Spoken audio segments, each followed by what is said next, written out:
RBI তরফ থেকে UPI নিয়ে 4 থেকে 7টি নতুন আপডেট কিন্তু আনা হয়েছে এবং আজ আমরা এই এতগুলো আপডেটের মধ্যে মোস্ট ইম্পর্টেন্ট 5টি আপডেট নিয়ে আলোচনা করব। এই প্রতিটি আপডেটের ব্যাপারে আপনাদের জেনে রাখা উচিত, তার কারণ হলো এরপর থেকে যখনই আপনারা ইউপিআই করতে যাবেন এইসব প্রবলেমের সম্মুখীন কিন্তু আপনাদের সবাইকে হতেই হবে। প্রথমে কিন্তু আমরা এই ইউপিআই দিয়ে শুধুমাত্র ছোটোখাটো পেমেন্টই করে থাকতাম, কিন্তু বর্তমান সময়ে দাঁড়িয়ে কিন্তু ইউপিআই আমাদের জীবনের একটা ইম্পর্টেন্ট পার্ট হয়ে দাঁড়িয়েছে এবং তার সাথেই কিছুদিন পর পর ইউপিআই নিয়ে কিন্তু নতুন অনেকই আপডেটও আনা হচ্ছে এবং আজ আমরা এই ভিডিওর মাধ্যমে 5টি মেজর আপডেট নিয়ে আলোচনা করব, যেটা 2024 থেকে কিন্তু চালু হয়ে গেছে। সবার প্রথম 4 আওয়ার উইন্ডো। যদি আপনারা প্রথমবার কাউকে টাকা সেন্ড করেন তো সেই ক্ষেত্রে কিন্তু আপনাদের টাকা সেই অ্যাকাউন্টে পৌঁছতে 4 ঘন্টা সময় লাগবে এবং যদি আপনারা 2000 টাকার উপরে সেন্ড করেন সেই ক্ষেত্রেই, যদি 2000 টাকার নিচে সেন্ড করেন সেটা সঙ্গে সঙ্গে চলে যাবে, কিন্তু 2000 টাকার উপর সেন্ড করলে সেই টাকা নতুন কাউকে যদি আপনারা পাঠান তার অ্যাকাউন্টে যেতে 4 ঘন্টার মতো সময় লাগবে। কারণ আমরা সবাই জানি আমরা এখন কি করতাম, যে আমরা যে কোনো কাউকে টাকা পাঠানোর হলে ইউপিআই বা মোবাইল নাম্বার করতাম বা ইউপিআই আইডি মেরে আমরা ডাইরেক্ট কিন্তু টাকা পাঠিয়ে দিতাম। সেটা আমরা 5000 হোক 10,000 হোক আমরা অনায়াসে টাকা পাঠাতে পারতাম। কিন্তু এখন থেকে যখনই আপনারা টাকা সেন্ড করবেন 2000 টাকার বেশি, তো সেই ক্ষেত্রে কিন্তু 4 ঘন্টা অবধি টাইম নেবে যাকে আপনি টাকা পাঠিয়েছেন তার অ্যাকাউন্টে পৌঁছতে। এই 4 ঘন্টার টাইমটা কেন নেওয়া হলো বা কেন দেওয়া হলো? দেখুন, এই 4 ঘন্টায় আপনারা কি কি করতে পারবেন। সবার প্রথম এই 4 ঘন্টার মধ্যে আপনারা অ্যামাউন্ট আপডেট করতে পারবেন। দেখুন, হয়তো আপনি কাউকে টাকা সেন্ড করলেন 2000-এর জায়গায় 5000 টাকা করলেন এবং আপনার কিছুক্ষণ পর মনে হলো যে 5000 টাকা ওকে পাঠানো ভুল হয়ে গেছে, আমি সেটা কমিয়ে 3000 করে দিচ্ছি। আপনারা চাইলে সেটা করতে পারবেন। বা অনেক সময় কি হয়, একই নামে দুজনের রয়েছে বা আপনারা ভুল করে অন্য কাউকে টাকা পাঠিয়ে দিয়েছেন, তো সেই ক্ষেত্রে সেই টাকা রিফান্ড পেতে গেলে কিন্তু আমাদের আগে অনেক ঝামেলা করতে হতো। এখন সেরকম কিছু ঝামেলা করতে হবে না, আপনি ডাইরেক্ট ওই 4 ঘন্টার মধ্যে ওই যে অ্যাকাউন্টে ট্রান্সফার করিয়েছিলেন নতুন কাউকে সেটাকে ক্যান্সেলও করতে পারবেন এবং সেই টাকাটা আপনার অ্যাকাউন্টেই চলে আসবে আবার। দেখুন, এই ফেসিলিটিটা আনা হয়েছে পেমেন্ট ফ্রড যে হয় সেটা বন্ধ করার জন্য। কারণ আমরা অনেক সময় ভুল করে কিন্তু কাউকে ওটিপি শেয়ার করে দিই বা কাউকে টাকা সেন্ড করে দিই বা অ্যাকসেপ্ট করে দিই কোনো লিঙ্কে, তো সেই কারণে আপনাদের কাছে 4 ঘন্টার মতো সময় থাকবে যেখানে আপনারা কিন্তু আবার সেই ট্রানজ্যাকশনকে ক্যান্সেলও করতে পারবেন। এখানে কিন্তু ভাবার বিষয় রয়েছে যে 2000 টাকার নিচে যদি আপনারা নতুন কাউকে ট্রান্সফার করেন তো সেই ক্ষেত্রে কিন্তু এই ফেসিলিটি পাবেন না। আপনারা 2000 টাকার উপর যদি কাউকে ট্রান্সফার করেন তো সেই ক্ষেত্রে এই ফেসিলিটি পাবেন। দেখুন, এটা কিউআর কোড স্ক্যান করলেও একই রকম এবং ডাইরেক্ট সেন্ড করলেও কিন্তু এই রুলসটা রয়েছে। অনেকের মাথায় হয়তো এখন একটা প্রশ্ন ঘুরছে যারা ব্যবসায়ী, কারণ অনেকেই রয়েছে যারা দোকানে কিউআর কোড লাগায় এবং সেখানে অনেক কাস্টমার রয়েছে যারা গিয়ে স্ক্যান করে টাকা পে করে। দেখুন, সেই ক্ষেত্রে অনেকেই ভাবছে হয়তো যে টাকা স্ক্যান করে পে করলো, আমাকে দেখিয়ে দিল যে উনি পে করে দিয়েছে, উনি বাইরে গিয়ে ক্যান্সেল করে দিল, তখন কি হবে? দেখুন, সেরকম হবে না, কারণ বিজনেস কিউআর কোডে কিন্তু এই ফেসিলিটিটা দেওয়া হয়নি। শুধুমাত্র নর্মাল যে কিউআর কোড হয় না, ফোনপে, গুগল পে, পেটিএমের, তো সেই যে কিউআর কোডগুলো রয়েছে সেই কিউআর কোডে যদি স্ক্যান করে ডাইরেক্ট টাকা পাঠানো হয় তো সেই ক্ষেত্রেই কিন্তু এই যে আপনি যে 4 ঘন্টার মধ্যে ক্যান্সেল বা সব কিছু করতে পারবেন। বা ডাইরেক্ট যদি কাউকে ফোন নম্বরে টাকা ট্রান্সফার করা হয় বা ইউপিআইয়ের মাধ্যমে ট্রান্সফার করা হয় তো সেই ক্ষেত্রে কিন্তু আপনারা এই সব জিনিসগুলো করতে পারবেন। বিজনেস কিউআর কোডের ক্ষেত্রে কিন্তু এখন অবধি এরকম কোনো রুল আনা হয়নি, কিন্তু যারা শপকিপার রয়েছেন যারা বিজনেস কিউআর কোড না লাগিয়ে শুধু আপনাদের যে ফোনপে বা গুগল পের কিউআর কোড লাগিয়ে রেখেছেন তারা কিন্তু একটু সতর্ক হয়ে যান। তারা কিউআর কোড চেঞ্জ করে গুগল পে বা ফোনপে বা যেটা আপনাদের পছন্দ মনে হয় সেই QR code, business QR code কিন্তু ইউজ করা শুরু করে দেন। এবং এই আপডেটটা আমার খুব পছন্দের হয়েছে, তার কারণ অনেক ক্ষেত্রেই কিন্তু আমিও অনেক জায়গায় ভুলবশত টাকা পাঠিয়ে দিই এবং সেই সময় ক্যান্সেল করার যখন অপশান থাকে না, আমাকে তাকে ফোন করতে হতো বা ব্যাংকে গিয়ে আমাকে লাইনে দাঁড়িয়ে তাদেরকে বোঝাতে হতো। এখন চাইলে আমি নিজে থেকেই কিন্তু ক্যান্সেল করতে পারবো। Second, you can invest share market with UPI. যারা শেয়ার মার্কেটে ইনভেস্ট করে তারা কিন্তু সবাই এই ব্যাপারটা জানে যে যখন আপনারা কোনো ব্রোকারেজ অ্যাপ দিয়ে আপনারা শেয়ার কেনাবেচা করেন তো সেই ক্ষেত্রে ব্যাংক থেকে ডাইরেক্ট ইউপিআই বা কার্ডের মাধ্যমে কিন্তু পেমেন্ট হয় না। আগে ব্রোকারেজ অ্যাপে আপনাকে টাকা নিতে হবে এবং সেখান থেকে আপনারা শেয়ার কিনতে পারবেন এবং শেয়ার বেচার পরেও কিন্তু সেই টাকাটা ব্রোকারেজ অ্যাপেই আসে এবং সেখান থেকে আবার আপনাদেরকে 1 বা 2 দিন পরে বা 2 ওয়ার্কিং ডের পরে আপনারা কিন্তু আপনাদের যে সেভিংস অ্যাকাউন্ট রয়েছে সেখানে টাকা নিতে পারেন। এবং অনেক সময় এরকমও হয় আমরা বা আপনারা কোনো একটা জিনিস কেনার জন্য একটা বিড প্রাইস লাগিয়েছি এবং সেই টাকাটা আমরা আগে ডিমেট অ্যাকাউন্ট যেটা রয়েছে আমাদের ব্রোকারেজ অ্যাপ সেখানে নিয়ে রেখেছি এবং কোনো কারণবশত সেই দামে যায়নি এবং জিনিসটা আমার কেনা হয়নি, সেই টাকাটা কিন্তু ব্রোকারেজ অ্যাপেই রয়ে যায়। আমরা ব্রোকারেজ অ্যাপে না কোনো ইন্টারেস্ট পাই, না কোনো বেনিফিট আপনাদের হয়। তো সেই কারণে কিন্তু এই যে অপশানটা ইউপিআই দিয়ে ডাইরেক্ট শেয়ার মার্কেটে ইনভেস্ট, এই অপশানটা আনা হয়েছে। এবার থেকে কি হবে, এবার থেকে যখনই আপনারা কোনো শেয়ার কিনবেন তো সেই ক্ষেত্রে আপনারা ডাইরেক্ট ইউপিআই দিয়ে কিন্তু ইনভেস্ট করতে পারবেন। ধরুন আবারও বলে দিচ্ছি, একটা কোনো জিনিসের প্রাইস এত রয়েছে, আপনি ভাবছেন যে আপনি ওই দামে না কিনে আরেকটু যখন নিচে নামবে কিনবেন, তো সেই হিসেবে আপনি একটা বিড প্রাইস লাগালেন এবং এই বিড প্রাইস যখন লাগাবেন তখন ইউপিআই আপনারা সিলেক্ট করে দিতে পারেন আপনার ব্যাংকের সঙ্গে।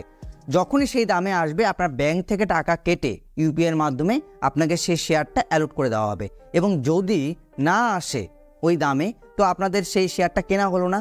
তো দিন শেষে মানে সেদিনটা যখন চলে যাবে, পরের দিন আপনার যখন অফিসিয়াল টাইম হয় 10টার পরে, সেই টাকা আপনার ব্যাংক অ্যাকাউন্টে কিন্তু চলে আসবে। 3 number, change in UPI transaction limit. দেখুন আপনারা যারা ইউপিআই দিয়ে বেশি ট্রানজ্যাকশন করেন তাদের মধ্যে হয়তো অনেকেই জানেন যে ইউপিআই দিয়ে ম্যাক্সিমাম কত টাকা ট্রান্সফার করা যায় এবং এই নিয়ে আমরা আগেও একটা ভিডিও বানিয়ে রেখেছিলাম।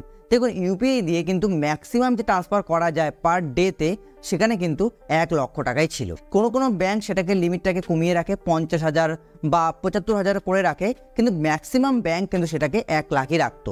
মানে আপনি যদি আজকে 10টার সময় কাউকে 1 লক্ষ টাকা পাঠান ইউপিআইয়ের মাধ্যমে, তো সেই অ্যাকাউন্ট থেকে এর পরের দিন 10টা অবধি আপনারা কিন্তু কোনো 1 টাকাও পাঠাতে পারবেন না। কিন্তু বর্তমানে এটা বেড়ে গিয়ে দাঁড়িয়েছে কিন্তু 5 লক্ষ টাকা। কিন্তু এই 1 লক্ষ কিন্তু এখনও রয়েছে কিছু কিছু ক্ষেত্রে এবং 5 লক্ষটা শুধুমাত্র 1টা থেকে 2টো কন্ডিশনেই কিন্তু অ্যাপ্লাই রয়েছে। তার কারণ হলো আপনি যদি চান যে আপনি আপনার বন্ধুকে 5 লক্ষ টাকা পাঠাবেন ইউপিআইয়ের মাধ্যমে, সেটা কিন্তু হবে না। কিছু কিছু জায়গায় 5 লক্ষ টাকা ট্রানজ্যাকশনটা হবে, সেটা হলো হসপিটাল বা এডুকেশনাল ইনস্টিটিউট। সেই সব জায়গায় শুধুমাত্র আপনারা কিন্তু 5 লক্ষ টাকা ট্রান্সফার করতে পারবেন। বাকি যতগুলো জায়গা রয়েছে কাউকে ট্রান্সফার করা বা কোনো কিছু কেনা, সেখানে কিন্তু ম্যাক্সিমাম 1 লক্ষ টাকার বেশি আপনারা ইউজ করতে পারবেন না 1 ওয়ার্কিং ডের মধ্যে। Additional recurring payment. দেখুন অ্যাডিশনাল রিকোয়ারিং পেমেন্টের ব্যাপারে হয়তো অনেকেই জানেন না। যদি আপনারা এসআইপি করান তো সেই ক্ষেত্রে আপনারা অনেক সময় দেখবেন একটা ফর্ম দেওয়া হয় আপনাদেরকে, সেখানে আপনাদেরকে সিগনেচার করতে হয়। ওখানে কিন্তু ম্যাক্সিমাম যে ক্রেডিট লেখা থাকে সেখানে 15,000 টাকা লেখা থাকতো এবং 15,000 টাকার উপর যদি আপনারা ট্রানজ্যাকশন করেন তো সেই ক্ষেত্রে আপনাকে একটা ওটিপি দিতে হতো, শেয়ার করতে হতো। সেরকমভাবে ক্রেডিট কার্ড বিলের ব্যাপারে বা এছাড়াও ইন্স্যুরেন্স পেমেন্ট করার সময় তো এরকম অনেক কন্ডিশন ছিল যেখানে কিন্তু আপনাদের 15,000 টাকার উপরে যদি কোনো পেমেন্ট হতো তো সেই ক্ষেত্রে আপনাদেরকে ওটিপি দিতে হতো। হয়তো আপনারা সেইভাবে কোনোদিন খেয়াল করেননি, কারণ এটা আমরা সহসায় খেয়াল করি না।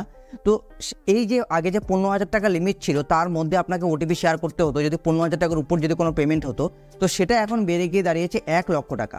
এবার 1 লক্ষ টাকার উপর যদি কোনো পেমেন্ট হয়, সেটা এসআইপি হোক বা আবারও বলেছি ইন্স্যুরেন্স হোক, তো সেই ক্ষেত্রে ওটিপি দিতে হবে এবং 15,000 টাকার নিচে যদি কোনো পেমেন্ট হয় তো তখন কিন্তু আপনাদের কোনো ওটিপি শেয়ার করতে হবে না। যদি এরপর থেকে আপনারা কোনো ইন্স্যুরেন্সে ইনভেস্ট করেন বা এসআইপিতে ইনভেস্ট করেন তো আপনারা একটু লক্ষ্য করবেন ই ম্যান্ডেট বলে একটা অপশান থাকে, সেই অপশানের কথাই কিন্তু আমরা বলছি। যেখানে আগে 15,000 টাকা লিমিট ছিল, এর উপরে হলে ওটিপি দিতে হতো, এখন বর্তমানে সেটা বেড়ে গিয়ে দাঁড়িয়েছে 1 লক্ষ টাকা।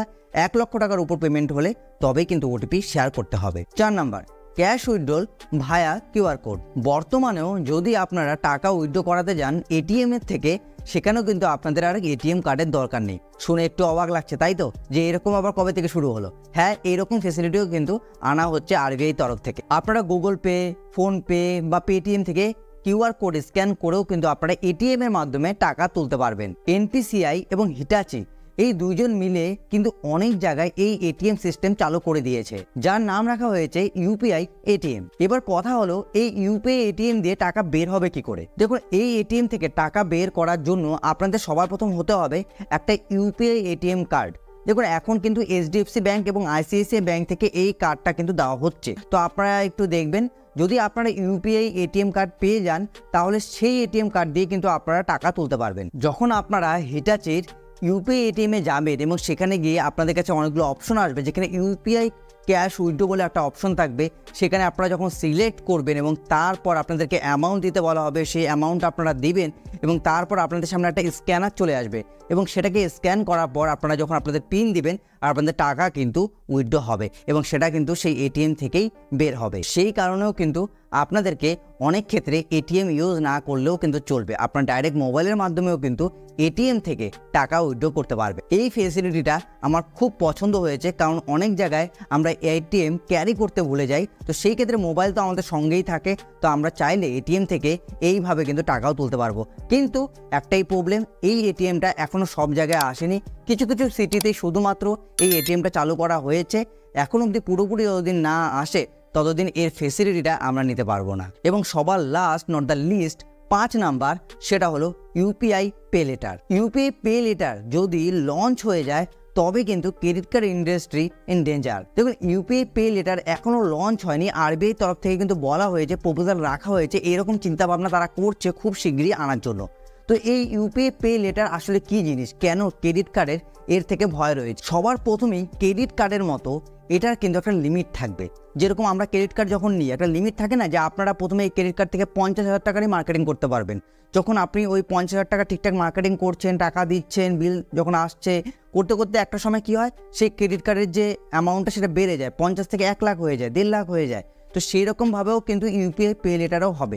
এখানেও আপনাদেরকে একটা সময় দেওয়া হবে যে 45 ডেজ, এই দিনের মধ্যে টাকা আপনাকে মেটাতে হবে এবং তার সাথে আপনাদের কিন্তু লিমিটও বাড়বে।